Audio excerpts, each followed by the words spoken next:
Hey folks, it is Detective Ev here. Unfortunately, I will not be live with you for this particular event. This is a weekend replay by popular demand, and we're probably going to be doing some replays next weekend as well. These are only going to be available for a couple of days after they are launched. So we know not everyone can make the exact time that they're coming out. That's totally fine. But please note that they're only going to be out for about 48 to 72 hours approximately. So you do want to make sure you have time in your schedule to catch the replays while they are available. At the same time, I'm going to say this every single one. I apologize, but I want to make sure that you make this last event. We have our keynote speaker for 2 o'clock Eastern Standard Time on Friday, June 28th. That's 11 a.m. Eastern Standard Time. We cannot wait to see you there. It is with the woman who created FDN's business school. She is doing a very pretty penny in her business, but more importantly, she's just like one of the nicest and coolest people you will ever meet. We're also giving away 4 advanced courses just for attending live. We did something like this last year. It was so much fun. We had like 200 people on the live call. We're giving away advanced courses left and right. It's just, I love the energy. And as a host, there is nothing more fun than seeing the chat blow up with 200 plus people. So we're looking forward to seeing you then. And we hope that you enjoy this replay session. Thanks.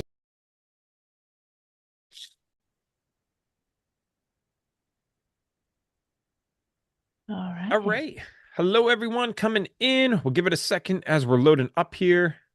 Oh, this is cool. Bunch of people interested in this one. I was hoping to see some of you guys here that I've seen regularly on all these. Hello, Kim. Hello, M. All right. Now, this one, this is optional. I'll give it to you guys this time, but you're in probably the habit of doing this at this point. So this is our COO, Brandy. So you don't really have to tell her everything that you do in credentials, but it is always cool to see. I'd love to know where you guys are. I'm sure she would love to know where you're tuning in from and what you do. At this point, I have it almost memorized for half of you guys. We have one Saskatchewan, Canada.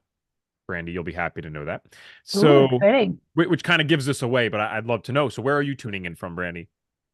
I am just on the other side of Regina, Saskatchewan. Kim, I saw you on the weekend from White City. I know White City well. My husband is from Pilot Butte, so you know where that is. That's exciting. Maddie always tricks me with this. I see Doyle, so I'm like, whoa. I'm like, okay, that's my wife. In the other room. In the other room. So awesome. Ann Arbor, Michigan. Very cool. Yep. All right, awesome. So, guys, this one, what we're going to be doing, and I'll give it a couple more seconds here as people tune in, but I'll let you know what we're working on. So we're going to be going over our medical director program. So this is the how of FDN. Like, you guys have asked a bunch of questions about the labs throughout the month, totally valid ones. Like, all right, we have our foundationals, but wait, we have access to all these other ones. But wait, I can also do this internationally. So Brandy is the person to talk to for sure. She actually graduated in FDN. She graduated from FDN in 2014 and is our COO and has been for quite some time here. Has done a lot of different things at FDN as well. Oh, cool. Now they're answering. We got Tiffany in SoCal. Jealous. We're always jealous. Laura is in Alberta. Mandy, Fort Johnson, Louisiana at the moment. Griswold, Connecticut. Anne from New Hampshire, aspiring FDN. LA, Venice Beach, FDN student. Awesome. So yeah, we're going to tell you guys the how of this today. And this is something that we've had a relatively large update with, like literally this past couple of weeks. So this is kind of perfect timing, and it's a perfectly positive update. So it's even more, it was already kind of cool, and now to me, I'm like, this is just about as good as it gets. So what we're going to do with this one, we want this to be very focused on your guys' needs and what you need to learn, because again, a lot of questions have come up about legality. Again, how do you do this in different countries? So Brandy is going, I'll stop sharing my screen. Brandy will share her screen for about, what is it, did we say, like maybe 5 to 15 minutes tops? Yep. All right, we'll go over some of the medical director stuff, and then the rest of this time for this session is completely dedicated to your guys' questions. So I will just disappear on video for a little bit here, and then I'm still with you. Fantastic. Well, thanks, Evan. And I'm excited about this one because this is one of the things that a lot of people have a lot of confusion about, and they really want to understand, how can I not be licensed and leverage lab testing? And that's really what the FDN certification is all about. It's teaching you how to use lab testing as a tool in your practice with your clients. And so when we created the FDN program back in 2008, so that's when Reed did his very first class, it was a weekend seminar. He realized that in order for this to work, he needed to have a way for people to access lab testing. And so he was one of the very first pioneers to create not necessarily a direct to consumer, but a lab ordering program for non-licensed practitioners. And we've been doing it ever since 2008. So what it is if you go through the FDN certification program, you then get the ability to access all of the lab testing we talk about in the program and more as a graduate. And we do this because we do have two medical directors that really believe in FDN. They've worked closely with Reed. They've gone through the course themselves, and they felt that it was really important that they wanted to help us get access to some of the testing that's really generally limited to licensed practitioners. And the reason they were willing to put their licenses on the line to give us access to this testing is because they knew what Reed was teaching, and they realized that we are being taught how to stay within our scope of practice, and that we're being taught that we are not diagnosing or treating. So we do not make any specific diagnoses at all, and we do not prescribe anything specific. We're actually using the lab testing to gain information or gain clues about the client in front of us, and those clues are going to guide the protocols that we provide. And so through this program, you are going to get access to all kinds of testing. Now, Evan alluded to a major update that happened this week. So I'm going to jump right into that. But before I talk about that partnership, because we just established a really big partnership with a big lab company in the space, we were processing all of the orders for you. So we had a team of staff that would take your orders. They would go directly to the lab. They would order on your behalf for yourself or for your client. We'd have the test kit drop shipped to wherever you told us to have them drop shipped to. The test results would come back to us. We would send them to you, and then we would connect you with one of our clinical advisors so that you could get clinical support on those tests. And that's been amazing. We've been doing that for a really long time. But one of the things that our practitioners have been asking us for is, how can we make the process more streamlined, and how can we get better pricing for our clients? And so we've been able to accomplish that by officially partnering with Avexia Diagnostics. So I'm just going to show you around here. This is our internal site. So when you sign up for the program, you get access to the site. This is where your course is. This is where all your resources are, and all of your support is. So with this partnership with Avexia Diagnostic, it means as an FDN practitioner, when you graduate, you can open an account with Avexia. And when you open an account with them, you get access to any test offered by any of these labs. And the one thing I can tell you is they are constantly adding more lab companies all the time. And this makes it a very streamlined process, because you can just go to one place, order multiple tests for your clients in one order. They drop ship it to your client. They take care of the customer service for you. They take care of the tracking. They get the test results. They send it to you, and you get to pass along savings to your client, because all of the tests here are available at practitioner pricing. So most of the time, if you were to go to a lab, they're giving you what's called the list price, or the patient pay price, and practitioner pricing is a little bit less expensive. And so here at FDN, we encourage people to pass that savings on to their client. We don't ever really recommend that you upcharge or upsell on labs, because they are pricey to begin with. And so if you can pass that savings along to them, that's really beneficial. Now, where we come in outside of Avexia, and we have a lot of information on here, is that Avexia, while it's amazing, can only service the US and Canada. And they do not service the state of New York, because New York is one of those states that's pretty difficult. But because we've been doing this for so long, and we were the first to establish a program similar to this, we do have the ability to support you to get testing to your clients outside of the US and Canada. So we have established relationships with labs in Australia, Europe. We've gotten tests into South Africa. We've gotten tests into Mexico. We absolutely can help you if you are in New York or have clients in New York. And so you can see here, there's a lot of different tests, but we also have our own menu, so that if there's a test that you don't see from Avexia, you can come to our menu and access testing through us as well. So this is an example, NutriPath Labs. This is in Australia. So we're helping our practitioners in Australia and New Zealand to be able to access testing. Now, the other thing that we give you is, I'm just going to click on this so you can see what it looks like, is even though you can go directly to Avexia, we also want to help you by giving you a ton of information. So we have a lot of information about each of the tests that are out there. Sometimes we even give you additional training videos. This is a great video that we've recorded for our community, so you get extra training. And you also get to take a look at sample reports. So we've got you covered on our side by giving you lots of training, lots of support. And then we've also got that partnership with Avexia to make the ease of ordering really smooth for you as a practitioner. And if you are outside of the US and Canada, you can absolutely order your testing through us because we can support those who are international. And so this is something I'm really proud of. And you know, again, a lot of people ask, how can we do this? Because we're not licensed. And as I mentioned in the beginning, before it was difficult. We did have to have medical directors give us the ability to access this testing with their license. But things have changed so much recently that there are more and more companies popping up that are giving access to these functional tests to non-licensed practitioners, places like Avexia. I'm not going to name some of the others, but they have some competitors on the market. And there's more and more of these tests that when you go direct to the lab, they're having direct to consumer lab ordering. So some of the big ones, like it used to be called Great Plains, and now it's called Mosaic Diagnostics. You can go on as a general public and go and order a test. You're probably going to pay twice as much money and you're not going to get support, but you can order a test. And so more and more labs are providing the opportunity for people to access testing.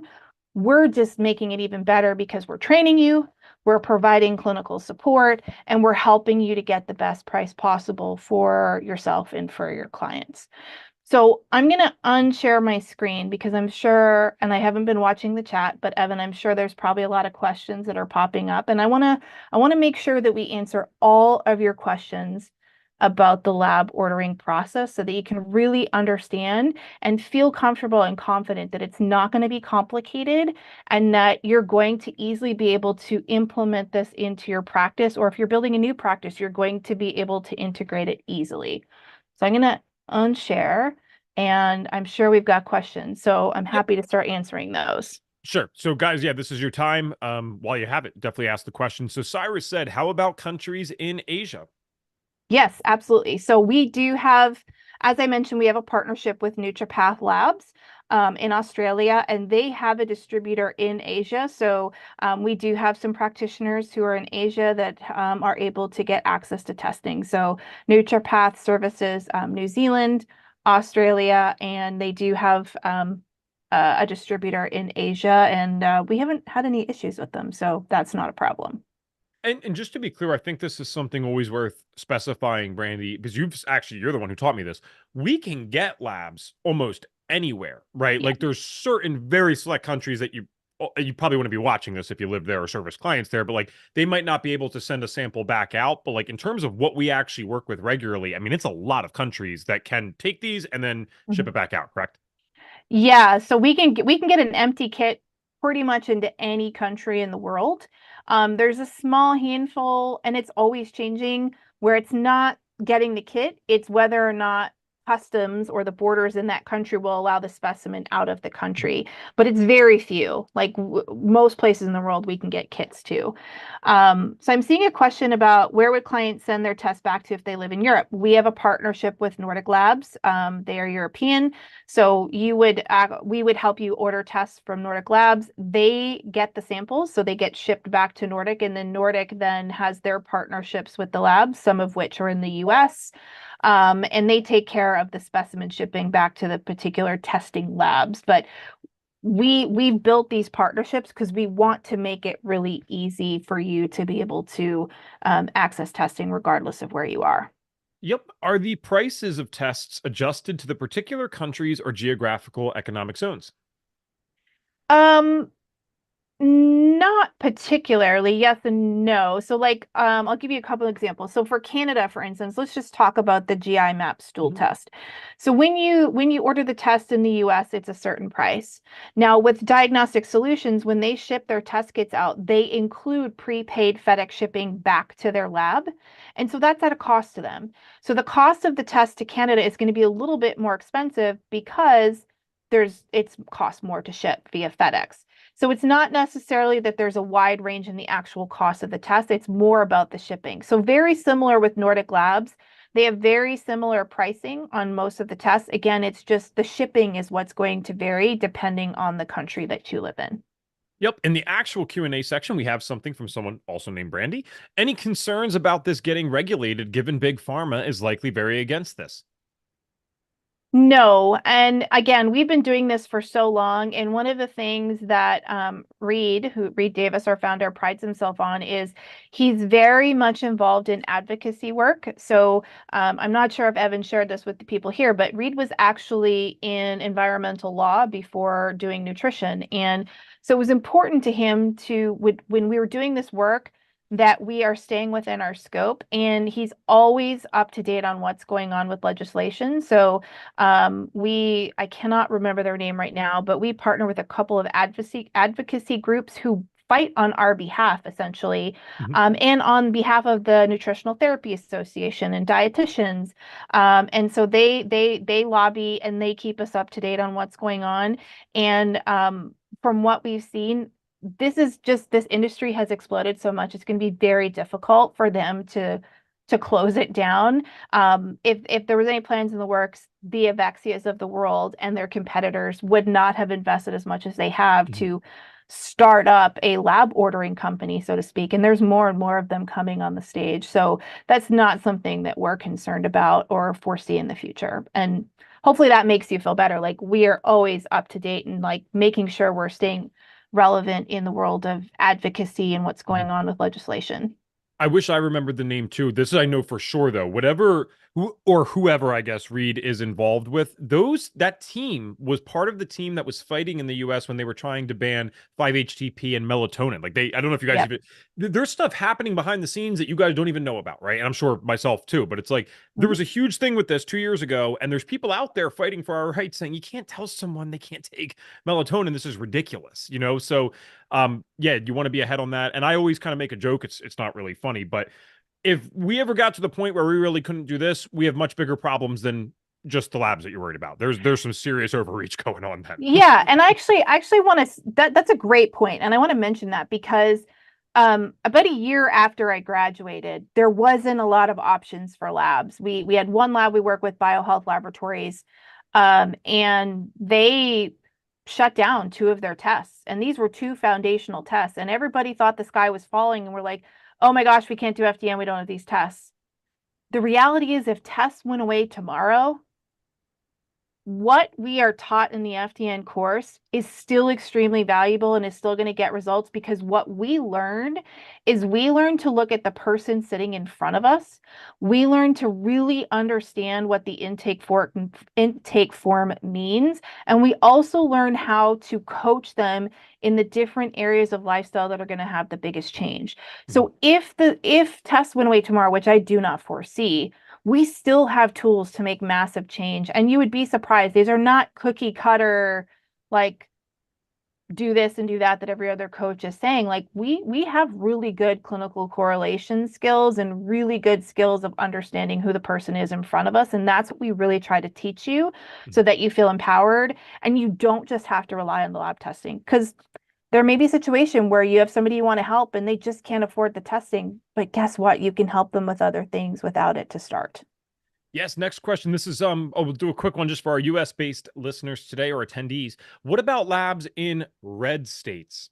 What do we do with those? Yeah, so this is a question I get every single time we do this. So red states have nothing to do with testing.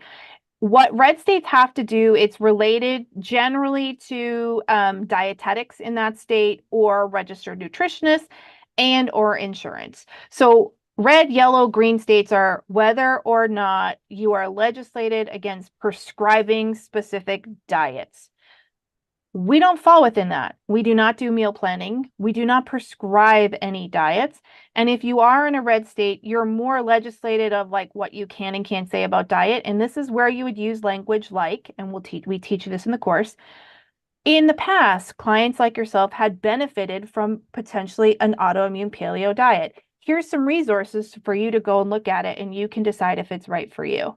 There's ways around that. We do not do insurance either. So this doesn't, the red, yellow, green state stuff doesn't really apply to us because we are not covered by insurance. The reason for that is because we do not diagnose, we cannot give a diagnosis code, so we are not covered by insurance. So that is really not an issue for us when it comes to testing and what we do. Excellent. Brittany asked, are we legally allowed? This is actually really good question, Brittany, or is a good question because it's good to understand the wording of stuff, and what we're actually doing and not doing. Are we legally allowed to interpret lab results, or how does that work? That's the exact wording she used. Yeah. So again, the word interpret, a lot of people can take it different ways. Are we interpreting labs? Yes, but we are not interpreting them to make a diagnosis. We are looking at them to look at patterns and clues that identify dysfunction and room for improvement. And most of the testing that we use, you cannot make a diagnosis on it. Like if you're running saliva testing on somebody for hormones and cortisol, you cannot make a diagnosis out of that. There's no diagnosable disease. If you're running a GI map and there is a parasite on there, could that be a diagnosis? Yes, but we don't say that. We always tell people, please take this to your doctor and review it with them. If a diagnosis needs to be made, they make the diagnosis. The other one I like to share is thyroid. I actually ran into this yesterday. So yes, we do have our clients, they can run blood work and we can look at it from a functional perspective. And I had a client yesterday who thyroid numbers were all over the place and iron was not looking good. But I did not diagnose her with anemia or hypothyroidism. I said, here's what the test results are telling me. You may benefit from talking to your doctor because potentially thyroid support might be helpful. But what I can do is I can help you with lifestyle and nutrition and supplementation that can support you in these areas. We are not making a diagnosis. So hopefully that clarifies things. And there's nothing that says we can't give people suggestions on don't stay up till 2 o'clock in the morning. And if you're sitting on the couch all day, that's probably not a good thing and you need to move. And if you're a stress case, you need to deal with your stress. There's nothing telling us that we can't do those things. I just have to specify this because someone's going to catch us on this. So you talked about we can do blood work. That is not true in different countries around the world, and there are certain states that wouldn't allow that even with our third party. Ironically, that's one of the hardest things to get in certain places of the world rather than the lab work. That is true, correct? It's not like if they can't get it right now, it's not like they're going to do FDN and all of a sudden get blood work in like Germany or something. Right. So that's a great question. We don't actually teach functional blood chemistry analysis in the main course. We have an advanced course, which I think is a really great add-on. In addition, I wouldn't just take it on its own because you're not going to be an amazing practitioner just taking that course, but it is a great add-on. And why is that a great add-on? Because your clients are going to get blood work from their doctor. And so if they bring it to you, you can look at it from a functional perspective. So going back to this example with my client yesterday, I just sat down and I went through all of the markers and I explained to her what they are and what they mean and what the clues were telling me. And you know what that did for my client? It validated her. It's nobody has ever sat down and explained to me why this thing is high and why this thing's with low and what I can do about it. So yes, we may not be able to access or order or give them the ability to order testing for themselves outside of the US, but they can get it from their doctor and it can still be valuable. Thanks, saved us there.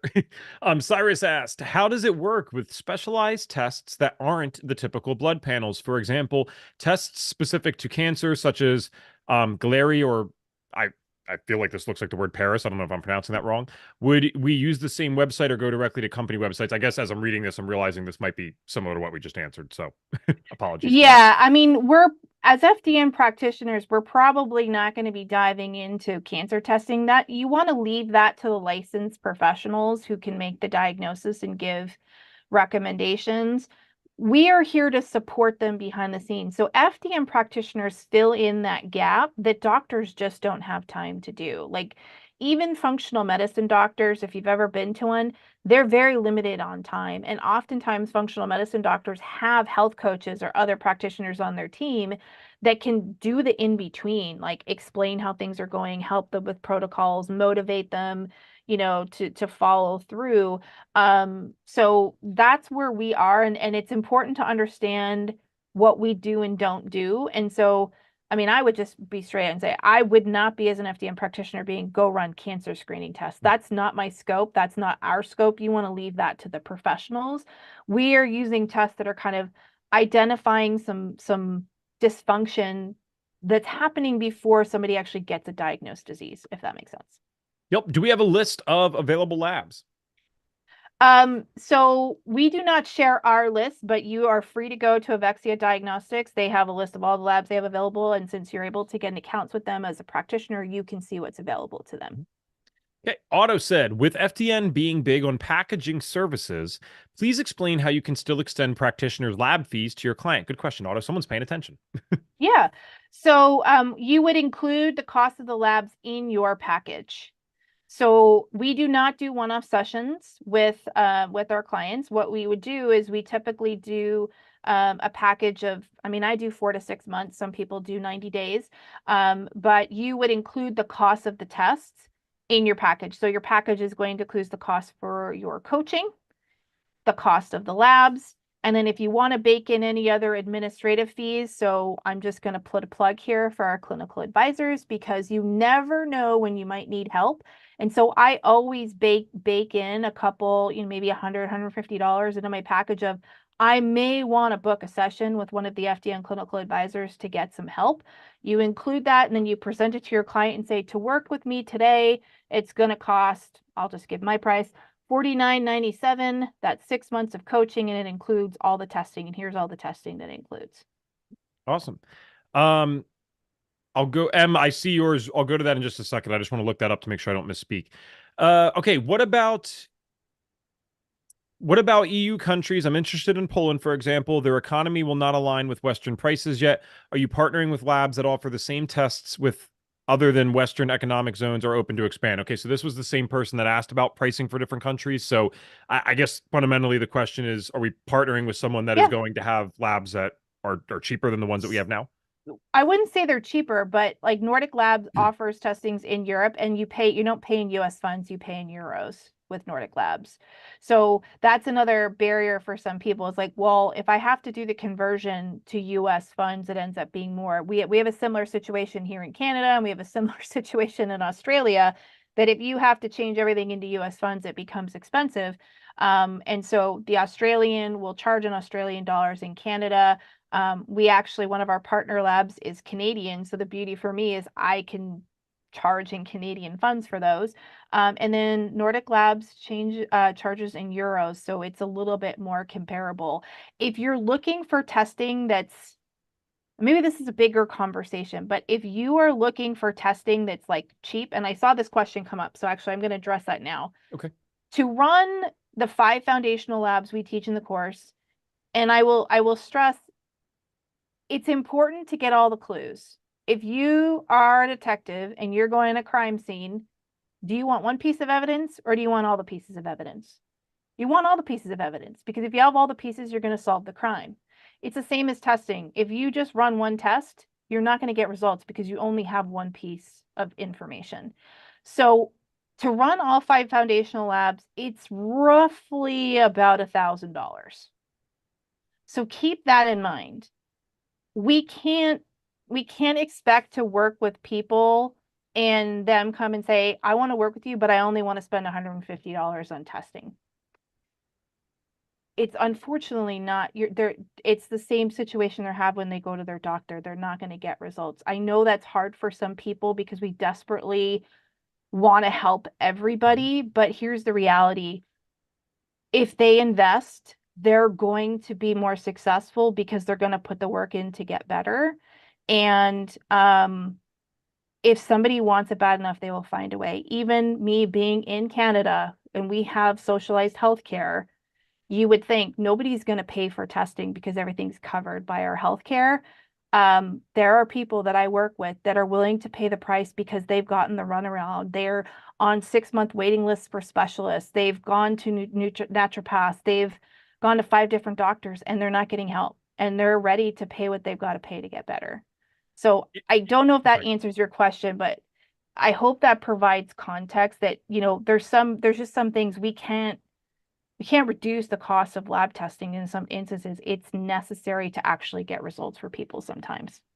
Right. And I think we also have this is all just limiting belief mindset stuff. Brandy and I could spend the whole hour on this probably, but we confuse low percentage with low amount. And here's what I mean. Work with me. Let's say hypothetically, only 5% of the entire world population was actually willing to spend on something like this. Let's say it was only 5% of the United States. Guys, that's like 15, 20 million people. We're not even close to surfacing all those people yet with functional health coaches and functional practitioners and stuff like that. Like we need way more before we can get to those people. So, and then the more people that do it, the more that are willing to do it because they see the value, right? So don't confuse a small percentage, even if it is something like that, with a small amount. That's an incomprehensible number of people that are willing to do these types of things. It happens all the time. Maddie actually just got a couple clients. It was a dad and 2 kids this morning. So like that, it happens all the time. But Em, I want to go back to yours because you sent it in hosts and panelists. And if you don't know what this is, Brandy, you probably do, but I looked it up. So she has a question that she's not sure if it was off topic. No, this is fine. She got an email yesterday from Wellness Mama, shout out to Wellness Mama, that was featuring an app called Function that supposedly does a lot of different testing, and it was really not that much money. I'm wondering if any of you are familiar with this app. So I thought I knew what this was. This is Dr. Mark Hyman's thing. It's Yep, I it's blood know. test. Yeah. Okay. Who am I Yep. talking to, right? Blood test only. So if I can, I'd love to give 2 cents here because if we go 25 years from now, yes, there's probably going to be a test where you give one stool sample or one blood thing or one saliva thing, and it's going to be, we can't even think about what that's going to be able to do at that time. We're not there yet. And so blood work is very valid and it is very cool. First of all, half the people that are going to come to you as an FDN, their blood work, they were told, looks normal anyway. So you can already dismiss that because their blood work looks fine because it's so strict. But the reality is they feel like crap. So they know it's not fine. They just don't see that on the lab results. Then in addition, what we're looking at here, the way I always describe it, and Reed would probably describe it differently, but I just think this resonates with people. Like I look at our foundational labs as the testing for things that are the first systems in the body that go awry when you're under chronic stress. Like, of course, your hormones are going to go out of whack. Of course, your gut's going to be messed up. Of course, you're going to start developing food sensitivities and you got a backed up liver and all this stuff. So these tests work and show things long before the blood work is actually showing a diagnosable state for most people. So I'm sure you have a different way of explaining it, but that's just something I'd keep in mind. Blood work's not bad. We're not even saying that's not useful, but that's not going to help the type of people that you're helping usually as an FDN. So yeah, and I have seen this service. I think it's great that Dr. Mark Hyman is offering this because it's allowing people to dip their toe into taking back their health and taking charge of their health and maybe going and looking at blood testing they wouldn't otherwise get with their doctor or their doctor's not even talking about. And I think this is a great starting point with people. But Evan, what you're alluding to is there's only so much information you can get with blood work because when you do blood work, and this is true for all tests, but it's one moment in time. And in the blood, a lot of markers are really tightly regulated. So I'm apologize, I'm going to go on a little bit of a tangent, but when you're looking at blood work and you're looking at the major minerals, sodium, potassium, and calcium, you're hardly ever going to see that out of range because the body understands how important it is to keep those electrolytes in balance. Like it's very tightly regulated. Now, that does not mean because it looks okay on your blood work that you aren't extremely deficient in potassium or you're really needing sodium. So these are great tests as a starting point, but what we do is we're looking deeper. We're looking deeper at like, okay, what are the different systems doing? So we use the acronym HIDDEN, and I'm going to go slow because I'm sure people are going to want to write this down. So the tests that we teach you are looking at all of these different areas. So the hormonal system, immune system, the detoxification system, the digestive system, energy production, mitochondria, energy, and then the nervous system. There's not very many blood tests that are going to give you all that information. That's why we run several tests, because if we can look at all of these areas, we can start to identify dysfunction in any of these areas, and we can, as Reed likes to say, coach them up and start to like teach our clients how they can make lifestyle changes to make improvements in those areas to make all of those different systems work better. Awesome. I thought that was a good tangent. Is there a way in the future for FDNs to be able to have accounts with standard process with our credentials? I know they allow NTA students to have accounts. Is that a place that we can't get? I feel like we get accounts with everywhere, so I'm curious. It's something that is in the works right now. It's on a project list. I can't promise any timeline on it. I'm never say never. It's a potential, but it's just not something we have focus on right now with standard process. Okay. So you can't tell people if a parasite showed up on their testing. What about candida or mold? I'm confused. If we can't tell them what the results are, then why would they want to do? Let's clarify this. Yeah. Yeah. No, you absolutely can. So we can go through a stool test and we can, because they can see, oh, I have Giardia. Okay, that's parasite. Like, I'm not going to, oh no, you don't have a parasite. Like, they can see it's a parasite because it's under the parasite heading. So, but telling them they have a parasite is not a diagnosis. So we go through and we look and we say, here's what's coming up on your stool test. Here's what, if you have Giardia, here's the symptoms. Here's what it can lead to. Here's why you could be feeling this way, and this way. What we cannot do as FDNs is prescribe them medications to get rid of them. So if we're looking at a stool test where it's something big like a Giardia, we are required to tell them, hey, you really should take this to your doctor just to make sure there's nothing more going on, and they'll check it. Whether they do that or not is up to them. That's not in our control. But what we do is we say, and again, talk about my client I had yesterday. We had H. pylori come up. What is the standard? If any of you know, if you don't, that's totally fine. What is the standard prescription a doctor is going to give for H. pylori? They're going to put you on a Z-Pak, 2 antibiotics and a PPI, give it to you for 17 days and say, see you later, don't retest, hope it's gone.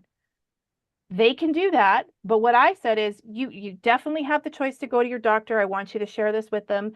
But if you'd like to address it in a different way, here's how we can do it holistically. And we talk about herbs. We talk about rebalancing the gut. So if we're going to kill off the H. pylori, we want to add back in the bacteria to rebuild the gut microbiome, because if you get rid of all the good guys, that doesn't help anybody.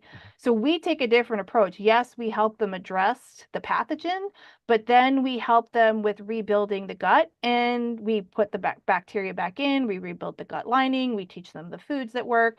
So we support them, and they make the decision whether they want to self-treat with herbs or whatever it is that we can support them with, or if they want to go to their doctor and get the Z-Pak.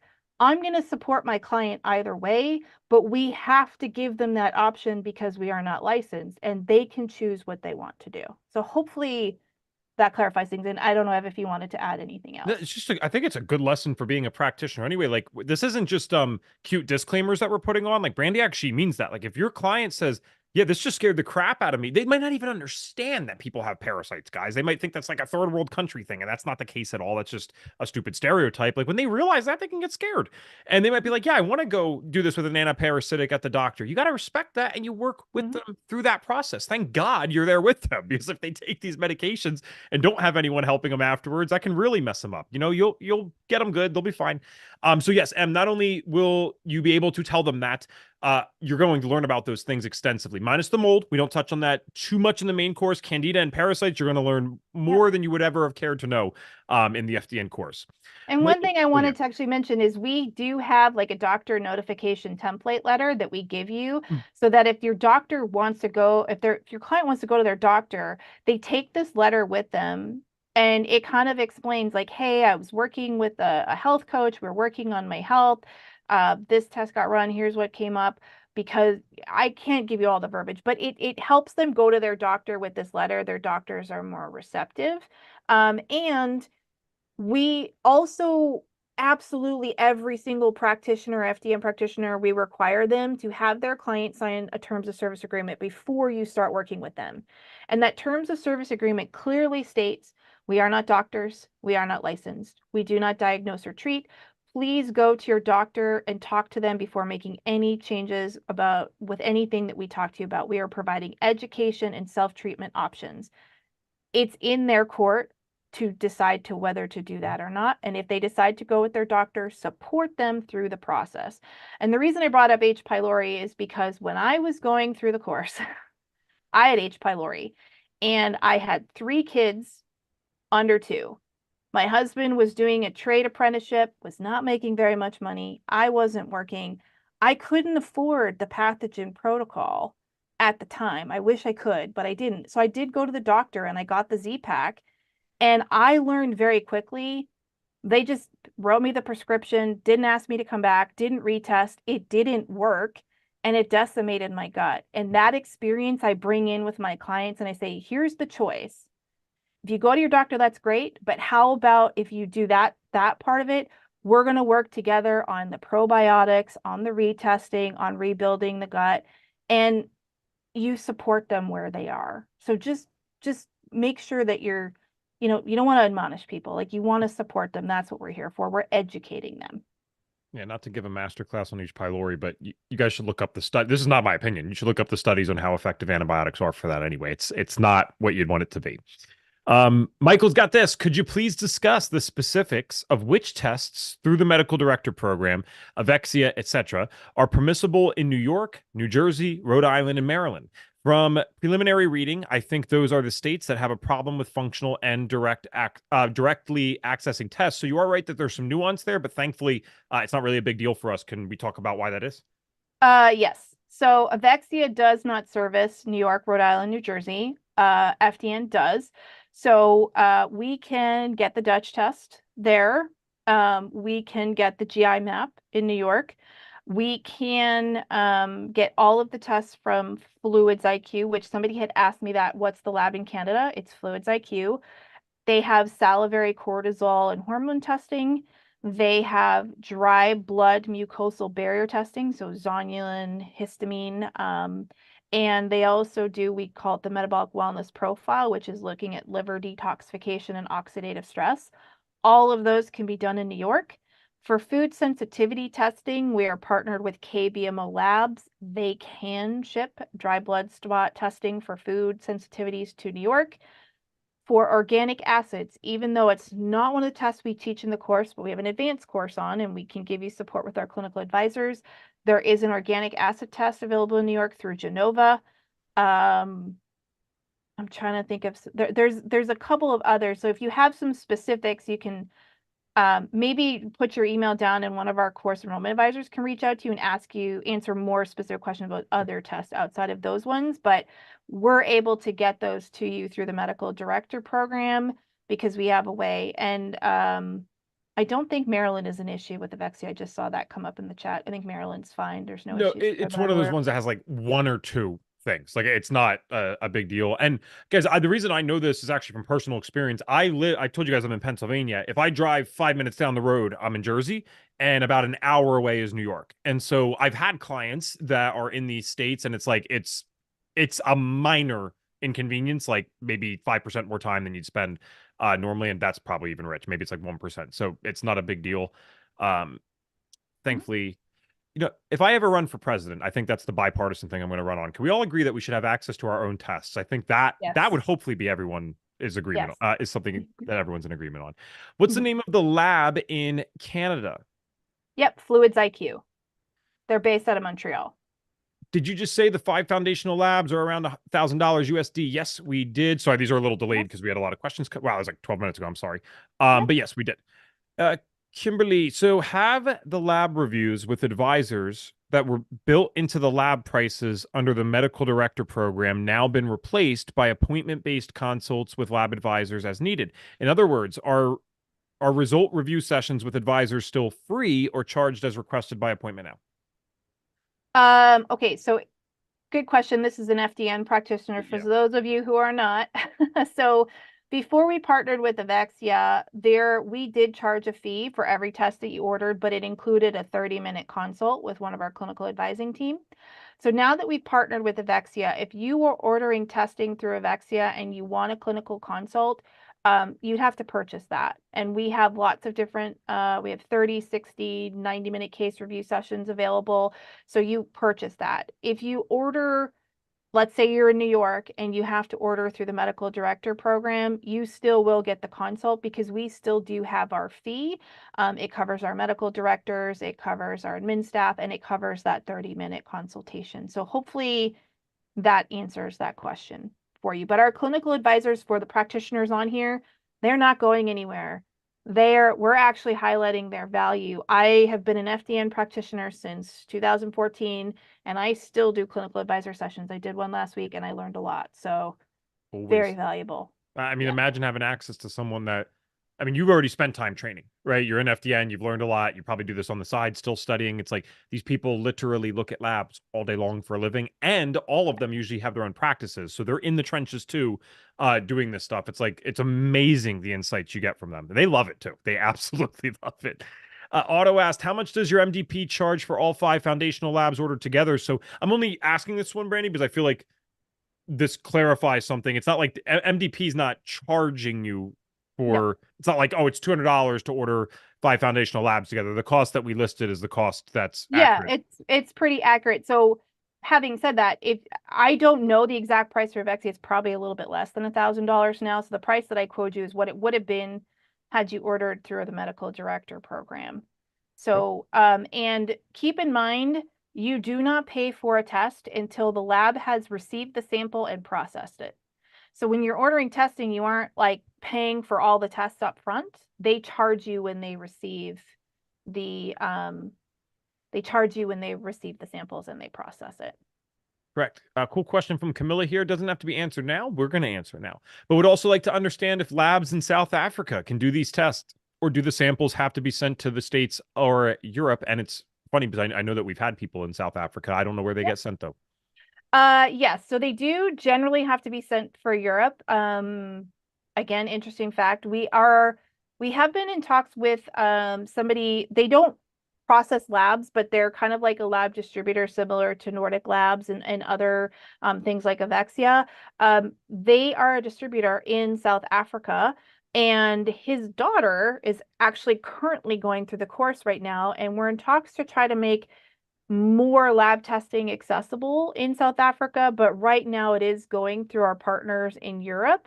And we haven't really had any issues. The only issue we had with South Africa was unfortunately during COVID, and that was just because they shut down their borders and wouldn't let anything in or out of the country. That's the only issue we've ever had.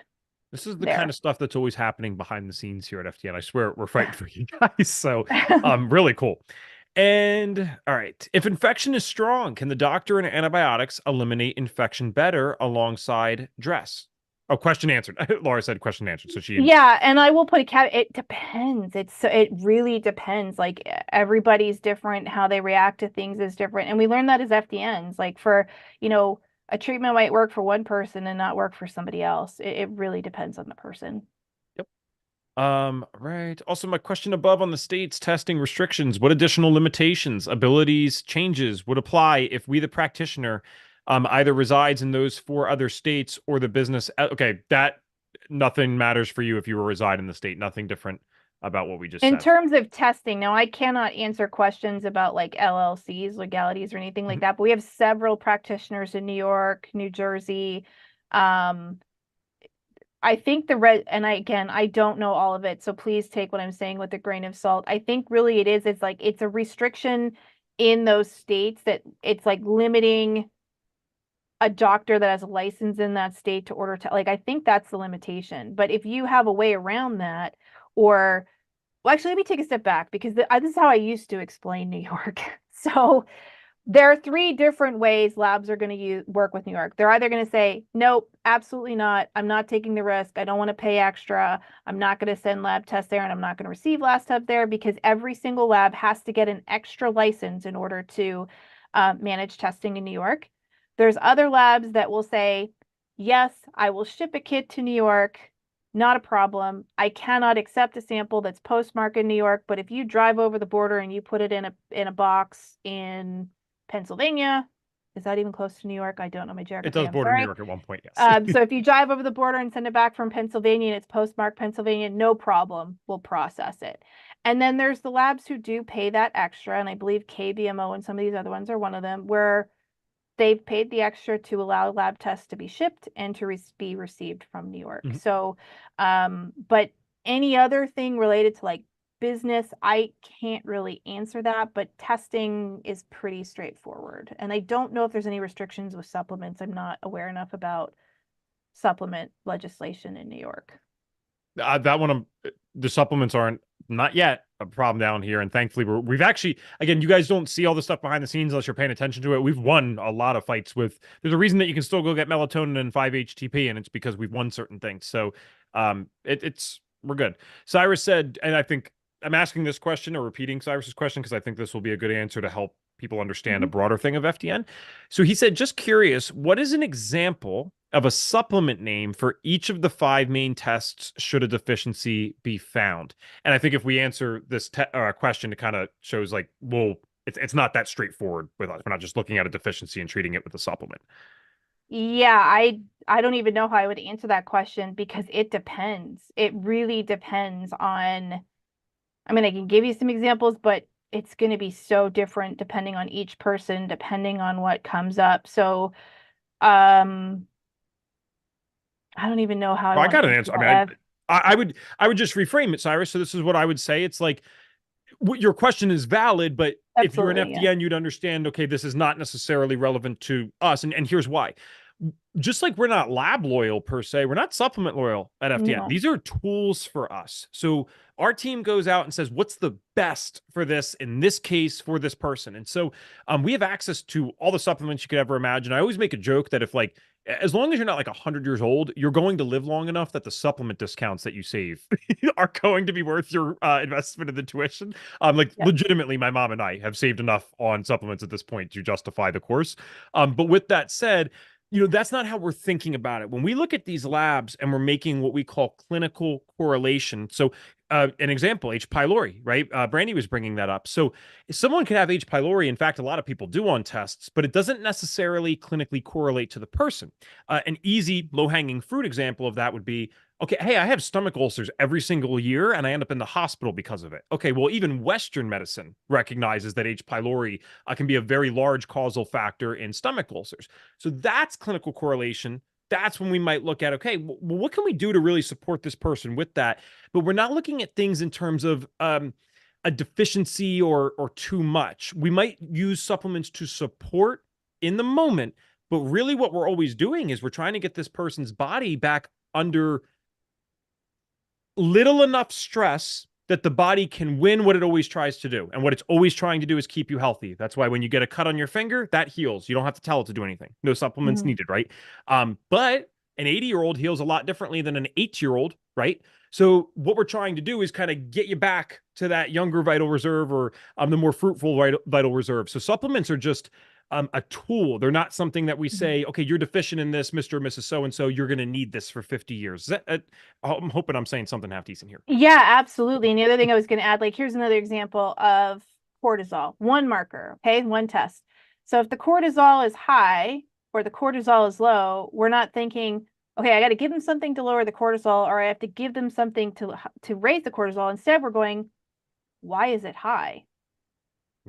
Like maybe it's high because they're eating gluten and their body hates gluten and it's spiking their stress response. And so we're not giving them a supplement, we're reducing something. So it's really hard to answer that question, but we teach you how to look at those differently, and we teach you how to put together the right recommendations for your client. And to Evan's point, is not all about supplements. You can give all the supplements in the world, but if you're not doing the other lifestyle things, the supplements are not going to work. Yeah. And you know how we know that? Because people are going to come to you and they have like a list of 20 supplements that they're on. And we're like, all right, let's just toss that for a little bit. Let's Yeah. focus on this stuff. Because they're supplemental, right? Obviously they can help, but they are not foundational and they're not called foundationals for a reason. Diane said, can an FDNP order the SHP or MBA? So Diane's referring to tests that are foundational for us from any other dispensary, or could you recommend other similar tests that will work, yet ordering it from a different place, not Fluids IQ? Um, I think you're an FDN. Um, and the answer to that is hold tight. We are trying to get Avexia to have the Fluids IQ test. As of right now, Fluids IQ is not partnered with any other dispensary. They just do direct. But I am making the connection right now with Avexia and Fluids IQ, and I think they are going to I'm hoping that they will come to an agreement and we'll be able to access them on Avexia to make ease of use or ease of ordering better. But that's all I can say right now. I don't have any other details. Megan said, "What's the cost of the 30, 60, or 90-minute reviews?" Well, you will love this because again, this is like, all right, well, I want to. I don't know the updated ones for 90. I would know 30 and 60 offhand, but I've never done Yeah. the 90. So, and I'll tell you the prices, and then I want to tell you what it would actually cost to meet with one of these people in their Mhm. personal practice. Okay. So, 30-minute session is $65. 60-minute session is 130, and then the 90 minutes is 165. Many of our clinical advisors have been in practice for so long and they are so demand that if you were to pay them personally in their practice for 1 hour of their time, you're looking at close to $200 or more Mhm. of their time. So very affordable. Most of them, yeah, wouldn't even offer a 30-minute review No. by themselves, right? They would just want the bigger amount, which is fair. Yeah. But yeah, so it's kind of cool because what I do, just so you guys know, like a real life example, like when my wife Maddie and I, when we're charging, $3,300 for our mid-tier package, we've already had it planned in that we're going to use a clinical advisor session. Like we just know we're going to do it because we're always going to want that second insight. So, I structure that in, and then it's like, well, isn't the client technically paying for that? Yes, because guess what? You should be paying because I went through a course, I did all the work, I have access to this. So it's either you pay, 9 grand or 8 grand this month with $1,000 off Mhm. the whole month, and then go through all this training, or you can pay me 65. I'll get on that call with you. I'm still spending my time too to get on that call, and I'll double check, triple check that you are getting the best care possible. So yeah, that's how we work that. How do you structure and present report and review of lab results? So R&R, just so you know, Otto, is results and recommendations. Because I think that's what they were trying to do because they have R&R capitalized of lab results for your clients to avoid anybody misquoting you. I think every practitioner does it differently. It really depends. So, again, I've been doing this for so long that I understand the importance of taking really good notes. So I tell people, take really good notes. I just have started using kind of what I call a report of findings, where it's just a document that I fill in, like, okay, we looked at your GI map, here's what we saw. And I write down, like, I actually write this out before. And then I make sure if I say anything different when I'm sharing it with the client, I'll add extra notes because she might provide context. So, I've personally always wrote like really in-depth notes and sent them to my client. I think a lot of practitioners do something similar. They kind of just take really good notes and make sure you're like keeping track of your conversations with people. And I will tell you, we've never had an issue of anybody coming back on an FDM practitioner. Like the only time it's ever happened is somebody wanted like paid for something and asked for a refund, they didn't get it. Like that's all I've ever heard. Yep. Okay, moving right along. I love all this so much. Thank you both. Em, you're welcome. Thanks for being engaged on every single one of these that we're doing. It's always like bittersweet when summer open house ends for me because, like, even like last year, I know you've been talking to Mandy Stoucher a lot in the chat. Like, Mandy ended up signing up during summer open house last year, and now we've seen each other in person twice. We've worked conferences together. So it always like kind of bittersweet when it ends because I don't see you guys for a while after that.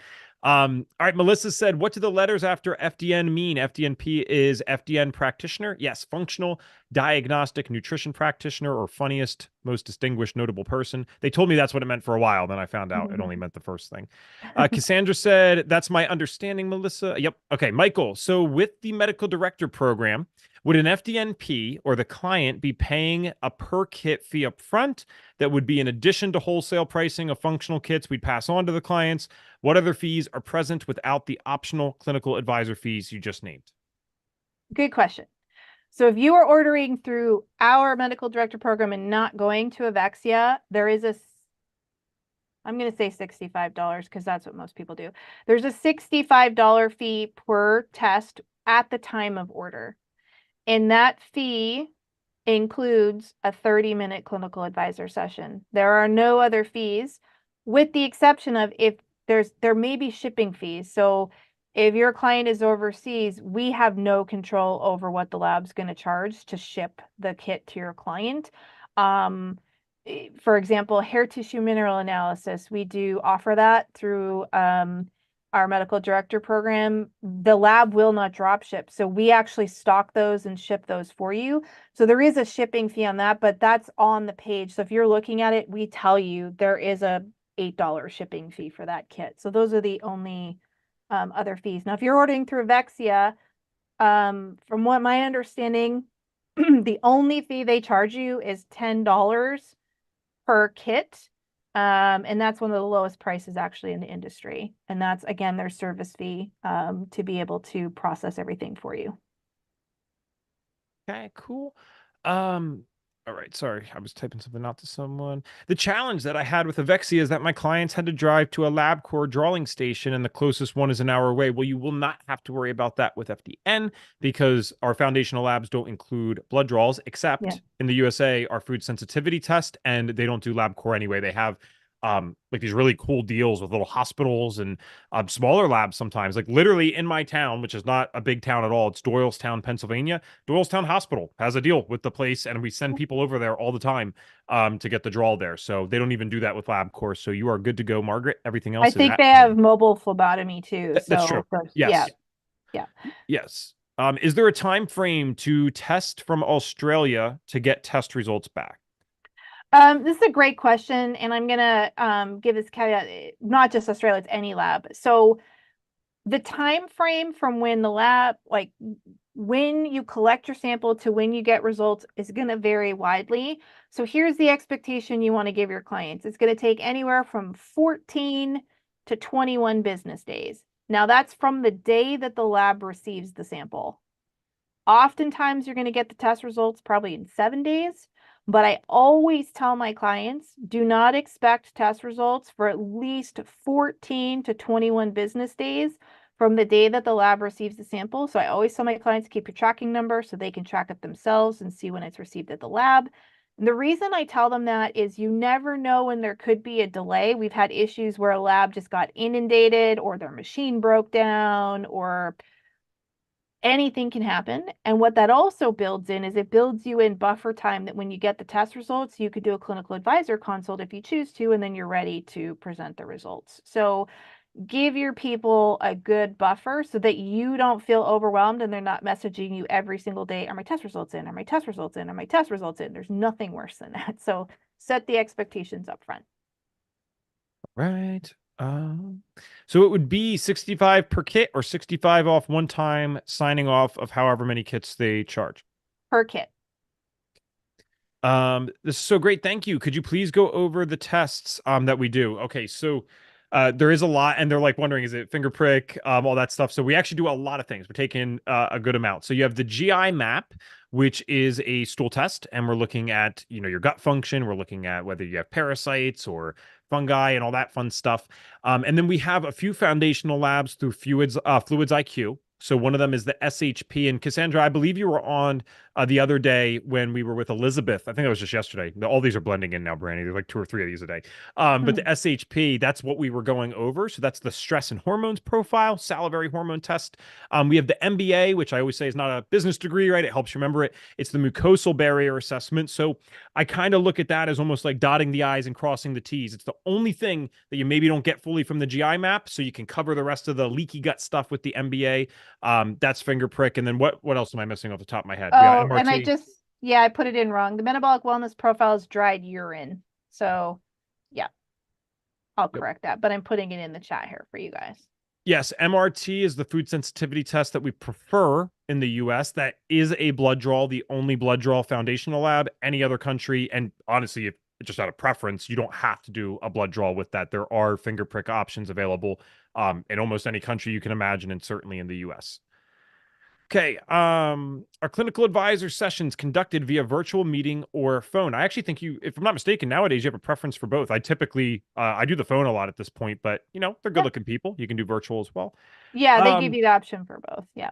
Yeah, how does it work for those outside of the US? Thrive, please let me know what part you're talking about for outside of the US, because I'm sorry, you probably said that at a certain time and that was, so I don't know which part you're talking about now. Let us know. Um, okay, stress and hormones profile. Oh, sorry, that was you. How do you handle refunds after the person had already used the kits? I do not refund. So I, again, this is really, really important when you're working with clients. You have to set very, very clear expectations in the beginning, and you have to go over your policy. So I make it very, very clear that I do not do refunds.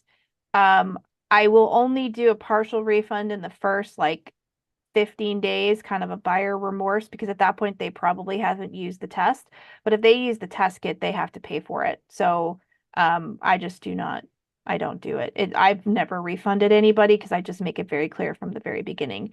And you will have people, I've had people who will pay me and then they ghost you and you never talk to them again. That happens more than refunds, I would say. Yep.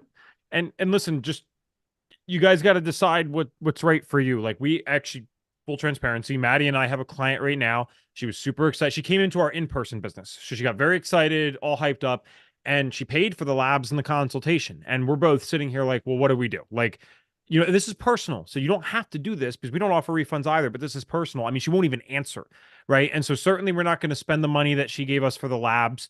If she wants to restart at some point, there's going to be probably a fee for that. But like we're at the point where no one has to do this. Again, we're just saying for us, like if you're not answering us and you paid us and it cost us nothing, I mean, I'm sure we lost money off the service fees. So yeah, I'll bill for the service fees, take the money out of that. But like we literally might just send this person her money back or, hey, here's a check for this. That's something that you can do. You don't have to do that. There are FDNs and many practitioners, especially if you're doing this at a super professional and high volume level, that they not only take the money, it's like if you want to restart with them and you waited more than 90 days, there's a 10% fee on top of that. This is a business. You can't just go in and treat it like it's not. And I think people forget that sometimes when they're working one-on-one with us is like, no, we are business owners too. So you can run it any way you want. I wouldn't recommend giving out refunds willy-nilly. If it was a person signed up on a whim and didn't require any work on our end, then, sometimes just as a sign of good faith. It's like, hey, you take this money. We're no longer open to working with you, just to be clear in the future. No harm, no foul. Go spend it somewhere else. Also, what is the timing of labs in the training program? Melissa, are you referring to the fact that you get to run labs on yourself in the program? If so, do you know how long does that actually, because I know it takes about Yep. 8 to 9 months for people to finish. So how long does it take them to get to the labs? Yeah, so we start giving you reminders. So we send you the kits after you've completed module 1, and then we give you reminders at about module 6 or 7. Say, hey, now it's time to think about collecting your samples. That way it gives you time to collect them because with the stress and hormones profile, you have to time it with your cycle. So if you're a woman, you're timing it with your cycle, and that could take a month or more, depending on where you are in your cycle. And that gives us plenty of time where you've collected all of your samples. They've been sent back to the lab, shipping time, processing time. So by the time you get to module 14, we should have all of your test results and you can do your personal results and recommendation session. Yep. All right. Em was saying, I hate finger pricks. Do we have to do that ourselves? Well, you're in Utah, Em, so you're USA based. So I don't know if a blood draw is any more fun to you, but at least someone else is doing it. There's no food sensitivity tests outside of finger pricks and blood draws that I know of right now. Is there any saliva ones out there, Brandy? There is a saliva one, but I don't think it took off. I don't think I've ever seen somebody order it. We do have one on the menu, but I don't think anybody's ordered it. Okay. So for M, we have you if you want it, but understand there's different validity to different testing methods. So Yep. understand what you're getting into with that too. What about retesting to check how the protocol is working? Do we ask clients to retest? Yeah, and I'm gonna combine two questions here because somebody Sure. asked, how do you handle people like with the time limit? So I again be very clear with your client up front and I tell them, okay, here's my package. You have X number of sessions. They need to be used within, I give people a maximum of 9 months. I don't let them go more than that. And if I have not heard from them for 60 days, like I've tried to reach out and I haven't heard from them in 60 days, they have to pay a reactivation fee. Because if you don't put time limits on them, there's going to be people who are just going to ghost you. So if you, I don't want to say penalize them, but if you tell them, hey, you have this time limit, you're and enforce it. That's important. Now with retesting, again, I'm very clear with my people at the very beginning. This package price includes the initial testing. Depending on what we find, we may have to retest. And I'm very clear with them. And then once we go through the test results, I will say to them, I'm going to want to retest this one and this one. You're very rarely going to retest everything. Like you're not going to retest a food sensitivity test during a protocol. I've never done it. Some people might, but I never have. So I will tell them, we're going to want to retest these 2 tests. And so I will give them, they still have to pay the cost of the test to retest, but I will give them a discounted rate for my ongoing coaching. And again, that's up to you. You have to kind of decide what you want that to be. And you're going to play around with that. I tell all new graduates, play around with your pricing, feel what works for you. There's no hard and fast rule. For one client, you might say, $200 for 2 coaching sessions. And the next one, you might be like, nope, my time's worth more than that, $350. Like there's no hard and fast rule. All right. So I wanted to prioritize this one because I did promise them if they specified, I'd go back to it. So this is Thrive to Sell. They're asking about not USA based stuff. So I'm like, oh yeah, it's not an issue. They said specifically they are in Nigeria. Have we worked with anyone that's going through the course in Nigeria, and how would that work for the tests that are included in the course? I think so, but Thrive, I'm going to put my email in there and reach out to me, and I'm going to kind of check with our team and just kind of see if there's any issues, in Nigeria. So you can reach out to me here. Awesome. And then we'll see if we can get that question answered for you. Very cool. All right. Yes, will that be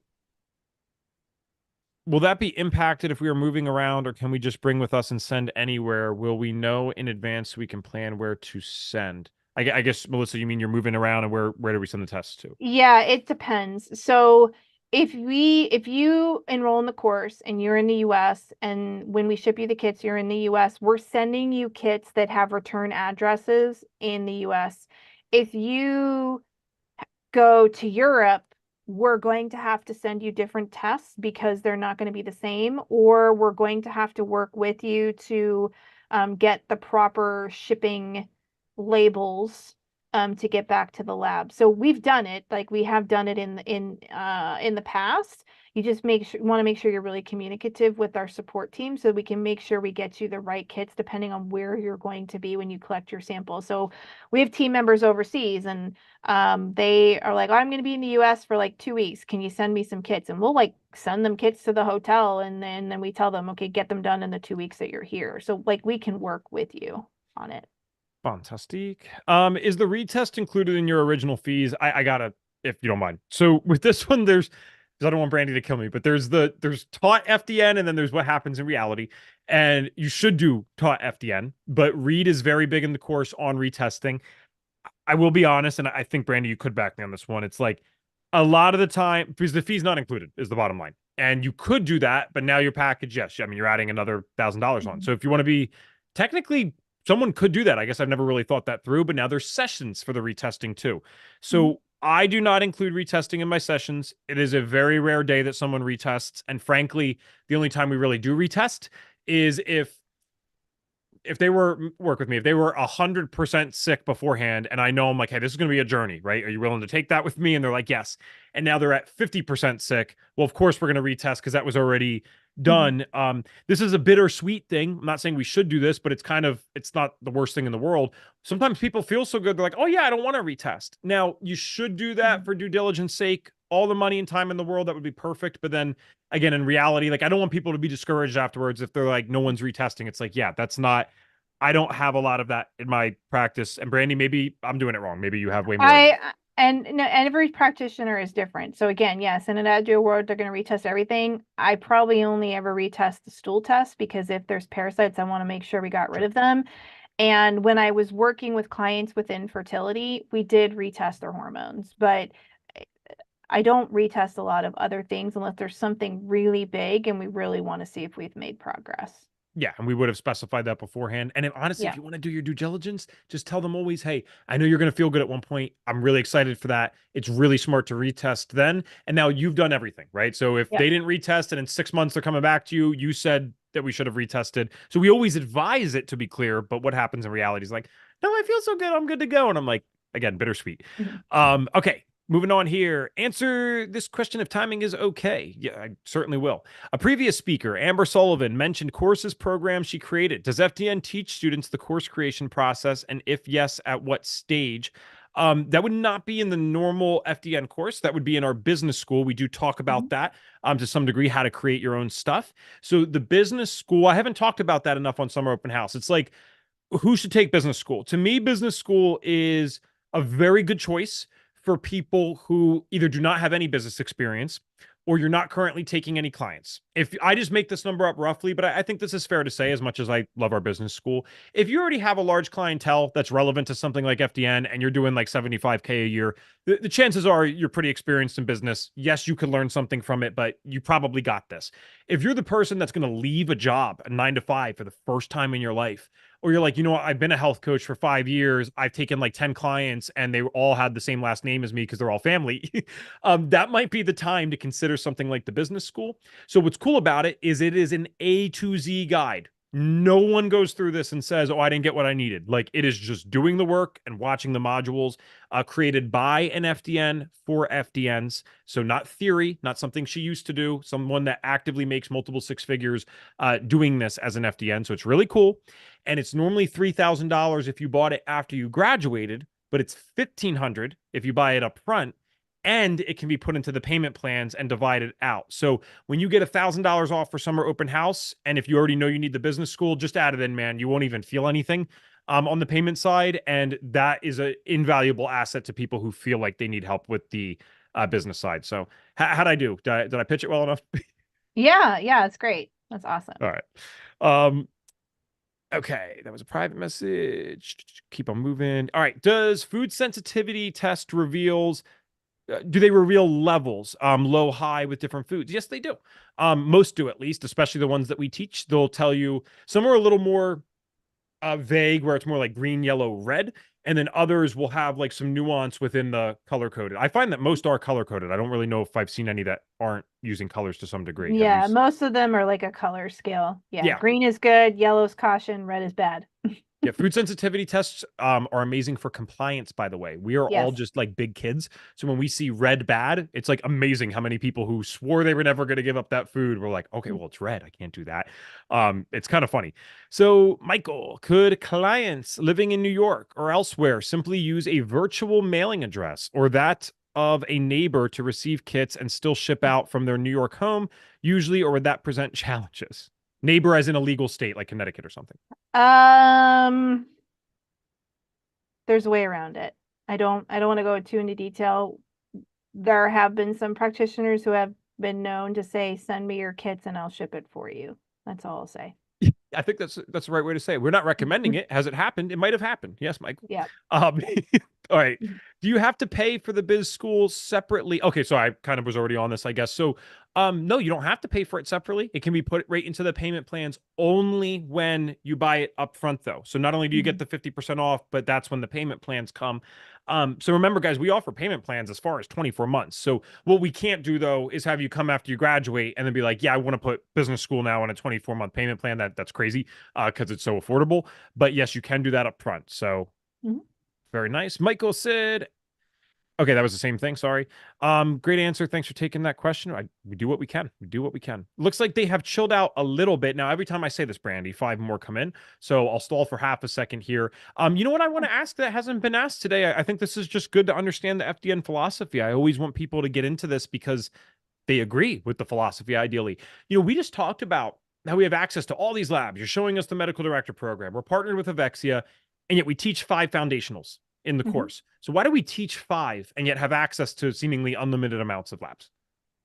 Yeah, great question. So again, as I was kind of talking before, when Reed was developing this program, and you may have shared the story, Evan, I'm not sure, but he was the manager of a wellness center, and what he was seeing is that patients were coming in, and he called them patients because they had doctors there. Patients were coming in, and they'd seen 5, 6, 7, 8 practitioners and weren't getting better. And he said to himself, "This is craziness. Like I need to be the last practitioner they see."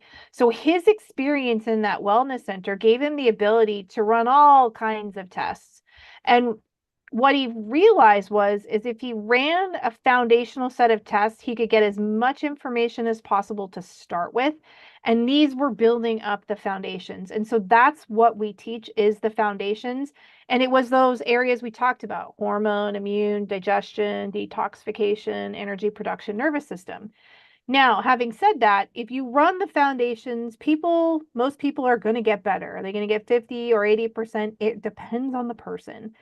There may be other things going on, and that's where the other tests come in.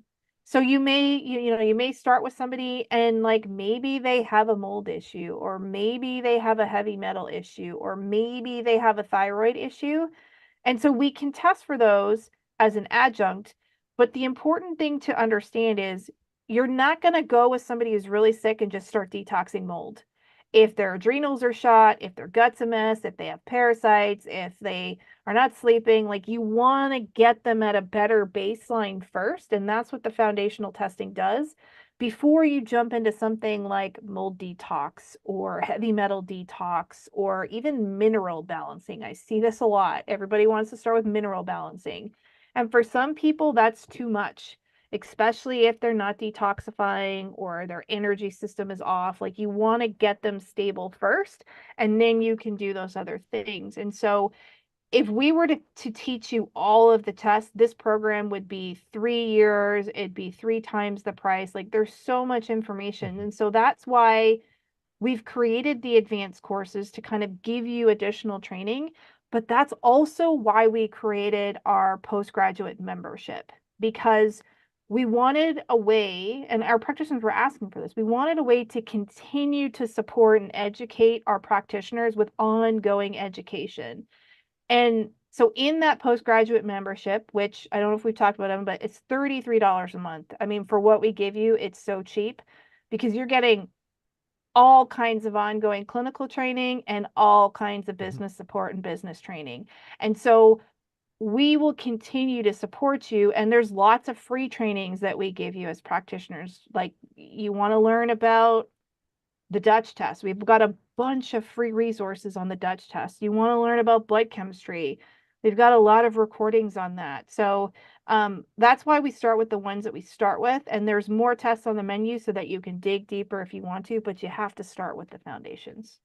Yes, awesome. And M, just one more comment that came in. M said, I love the philosophy. I'm so excited to learn more. Yeah, we're excited to have you, M. It's gonna be fun. With that said, I put fdntraining.com/call in the chat. That's where you can book a call with our team if you guys feel like you need a more personalized approach to make a decision about the course. What I will always say, and this is why I've been saying this now a lot and not just waiting for the end of the month, this happens every year that we do summer open house. Everyone wants to book the last 3 days, and then there's not always time available to book. And it's not, guys, obviously I hope it's clear we're very nice people. We're not trying to be like hard. I don't curse as much anymore. So hard butts, I'll say. It sounds really weird compared to the other thing, but we have been announcing the sale for a month. So if you come to us July 4th and say like, oh, well, now I want it and I didn't get to book a call, it's like, well, we kind of told you all month that you could have booked a call, and we told you all month there was a sale. So that doesn't really work here that well. So I'd highly recommend, if you know that you want to call or even might want it, just book it now, and then you have it on the calendar. So fdntraining.com/call. And said, thank you for helping us understand the program better. Very helpful, really resonates. It's cool. And that's what we want. You know, if gosh forbid it doesn't resonate, we don't want someone going through the course if it's not for them, but that's good to know it does resonate. Cassandra said, I keep saying Cassandra or Cassandra, so hopefully you tell me one of these is right, my friend. I appreciate all this summer open house. Thank you. Can you both share experience in the early or now days as a practitioner? Do most people want to explain I don't know what that word's supposed to be. I'm sorry. Nympnon? Board with the 5 foundations, as in, is there much get on board? Hop on board? I don't know. With the 5 foundations, is there much resistance? It makes sense to me, and love how it was just examined. We do foundational, then go advanced. I find there is not a lot of resistance. No. Now, why is that? Because I've listened to these 6-figure FDNs that you guys have gotten to see throughout this month, and the other business coaches. The other business coaches have been freaking great too. I know my niche. I know who I'm talking to. I know how to share my story in a way that it makes it relatable to the people who have been through what I've been through. So when we get on calls, it's not a debate. It's okay, how do I do this?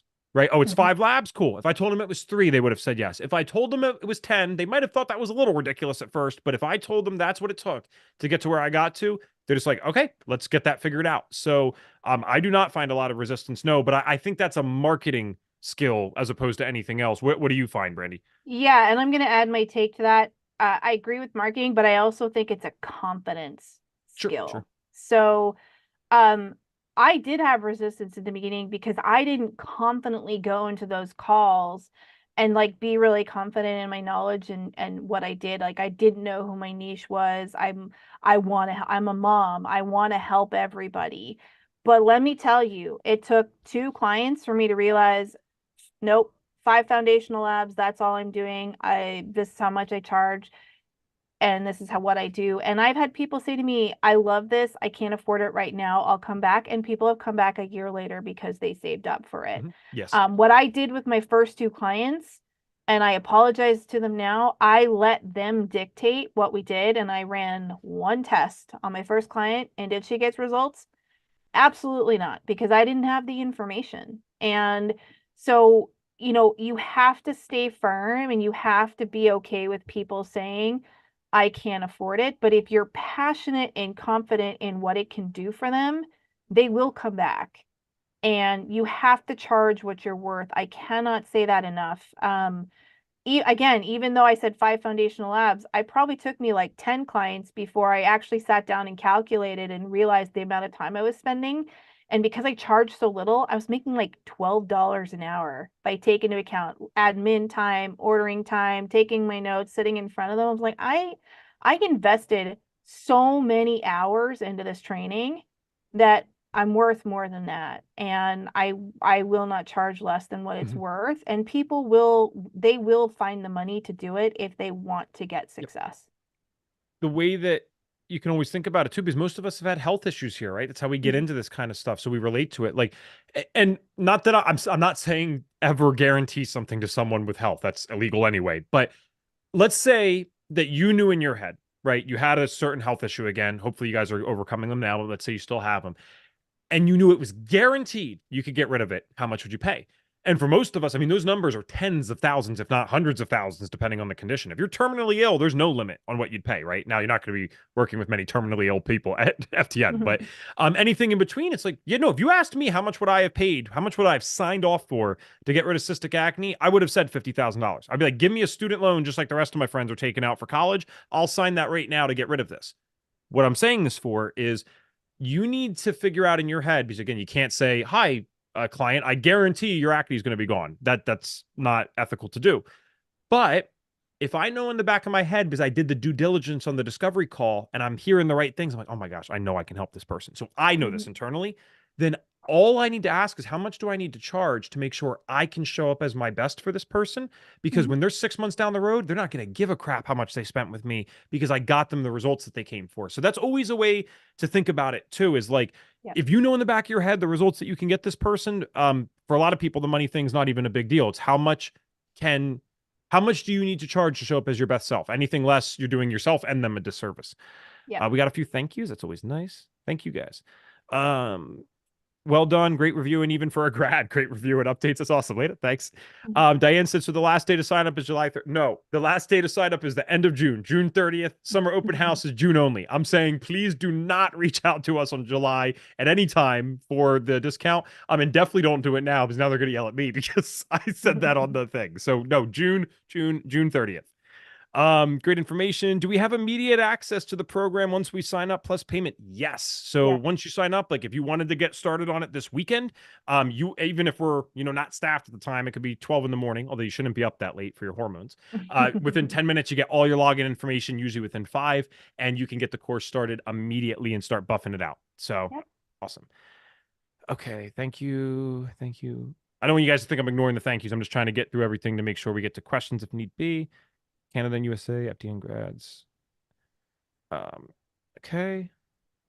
Are there any prerequisites or specific requirements for enrollment in the program? Came late to the call, so apologies if this was discussed. You got to be willing to walk the walk, and you got to want to, actually help other people, and And actually do I would this. say have a good internet connection and a decent Yes. you don't want to do this from your phone. So If you have a computer and a good internet connection, that'd be the only other thing I would say.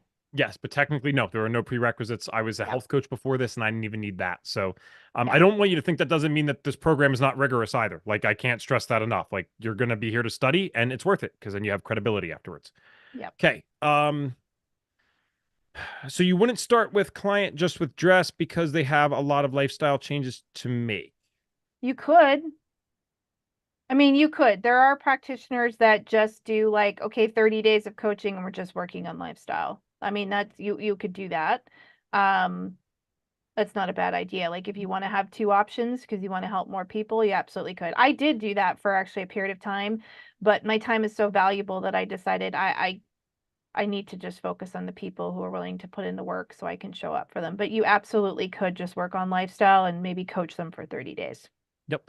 Do they pay extra to retest? Yes, they would be. If they chose to retest, yes, they would be. Gina, Mhm. hi, Detective F. I paid 50K out of pocket and took the long road. If I could have done it with FDN from the beginning, I would have saved to join this program, but we'll still sign up for FDN. That's awesome. This is a true story. She has shared this publicly on our Health Detective podcast. So my mom and dad ended up spending, and they, listen, they are awesome people that work their butts off. They did not have this kind of money.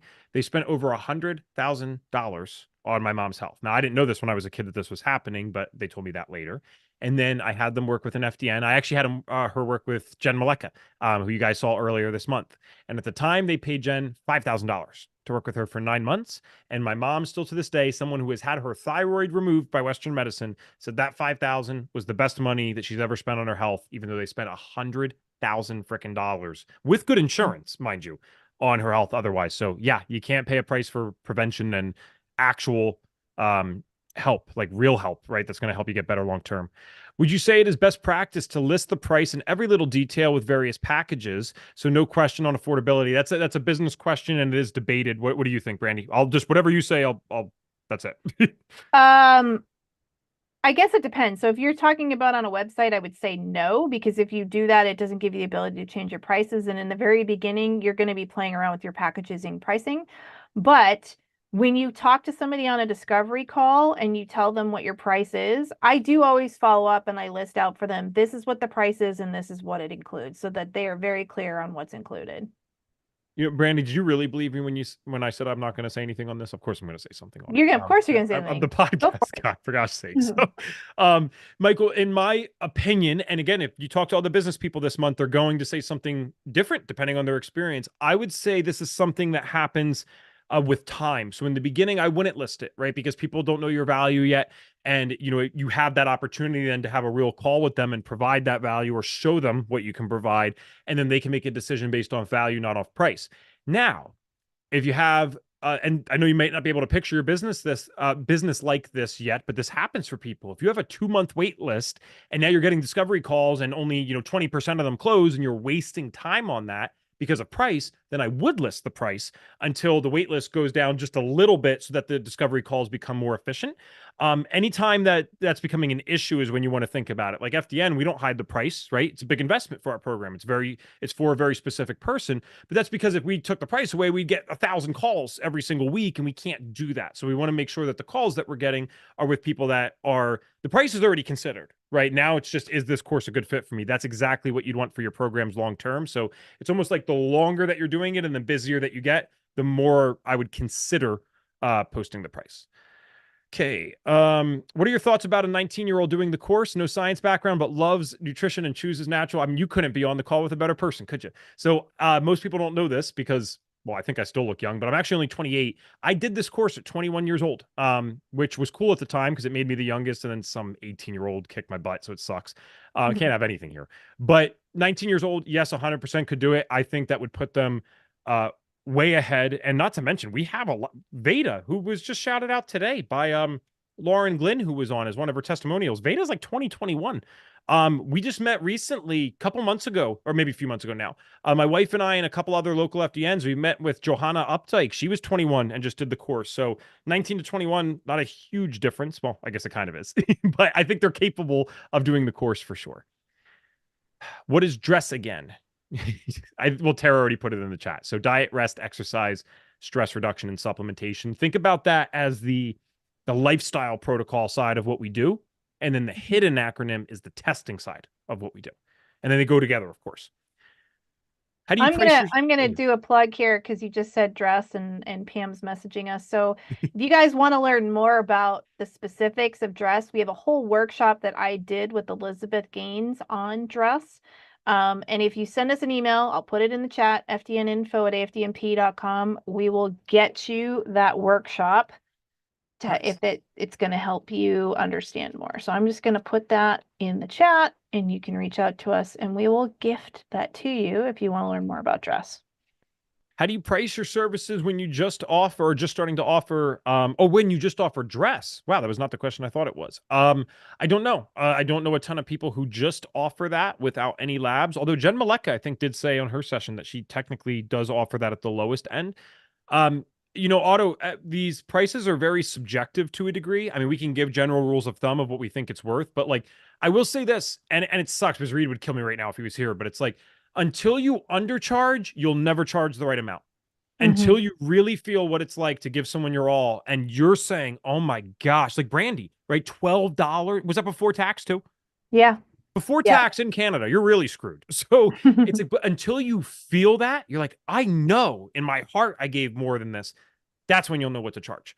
So I would recommend not doing it for free. That's pretty ridiculous. But, charge whatever you're making per hour right now. I'm sure you work a job or do something, like whatever you're making there, do that because it's at least worth that. And then see if you don't feel that it was worth more. Because yes, there's objective rules for pricing, but there's also something subjective about it. There is nothing better for the confidence in saying your pricing than when you've done the opposite and undercharged and felt, man, this is BS. Like I'm giving too much to have this. And it's even better when the client says, wow, this was so cheap. Yeah, that's what you want to hear afterwards. Okay, thank you. You guys are awesome. We got the dress thing coming in. I've spent over 75K on my health. I wish I could have signed up for this sooner. I'm very sorry, Patricia, but I'm also very happy that you are thanks for not giving up after 25K or 40K or 50K. What a freaking story that's going to be for someone. Thanks for a job well done. Cool. I think we did it. Anne was on the dress workshop before, and she said it was great. What a good way to end. Brandy, thanks so much for coming on. It's amazing how her and I will always talk beforehand, be like, all right, I hope there's enough questions. What you presented for 10 minutes, and we've been here for an hour and a half. So I'm so glad that you guys got so much out of this session. That's what I was saying earlier. I was really hoping the people interested in FDN would hop on this one because there's hardly any better one to hop on for questions about the course overall. So just see a bunch of thank yous coming in. Brandy, any final words of wisdom? Hopefully you're getting a little break after this, not right on another meeting.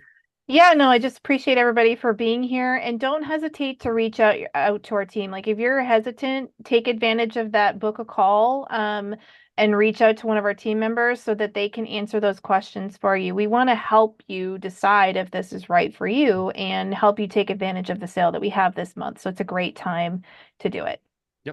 All right, you guys have a wonderful day. And then, I almost forgot. We always have things the next day. So we got I'm really excited for the one tomorrow just because I'm biased and I know her and she's awesome. So tomorrow, we will have detective hour. So that's another great one for the course. Wasn't even thinking about that. That's something that we offer to the graduates. When we were talking about that clinical advisor support today, detective hour is something that we offer in the graduates group where you can actually have a case of a client submitted and we'll go over it like in a very long form fashion. And so you get it analyzed, and that's actually just part of being a graduate. So sometimes it's hard to get in for that, but when you get in, it's awesome. That's at 11 a.m. EST, 11 a.m. EST. We're doing that. And then 1:30 EST, we have Nicole Ritter, who is absolutely amazing. She's like such a ball of sunshine and just love. And she's also like a brilliant business person on top of it. It's like, usually I feel like the most brilliant business people are like a little, they're not as friendly. She's got like both of these things. So she's going to be talking about the funnel side of stuff. And I know some of you guys were asking that when we were talking about websites and automations. Nicole is so good at taking these high-level business concepts and bringing it down for you and showing you how you can do it. So 11 a.m. EST tomorrow for detective hour, very clinical, nerdy stuff about the course. And then 1:30 EST for more business stuff from FDN's actually going out there and doing it. Okay. That's enough for today, Brandy. I hope you have a wonderful evening. I hope you guys have a wonderful day, and I'm out. I'll see you tomorrow. All right, everyone, thank you so much for tuning into this replay. If you want to know when the other replays will be, check out this link below. It's probably good to have in general because it will help you with the upcoming week. It's fdntraining.com/SOH calendar, like summer open house, fdntraining.com/SOH calendar. Please do not forget our 2 o'clock Eastern Standard Time keynote speech on June 28th, that Friday, or this Friday, upcoming, I guess, at this point. It is going to be awesome. If you have any questions that you need help with in the immediate moment, I shouldn't say immediate because our team will kill me, but you can get answers very quickly by reaching out directly at fdninfo@afdnp.com. And perhaps even a faster way would be to follow us on Instagram at FDN Training. Shoot us a direct message there. We do have real humans that answer. They're not chatbots. If you ever dropped a word in one of our lives, then it's a chatbot, but otherwise it is not a chatbot. We are actually conversing directly with you. So I'm looking forward to seeing you guys on the live sessions this upcoming week, and I hope that you are enjoying the replays. Thanks so much.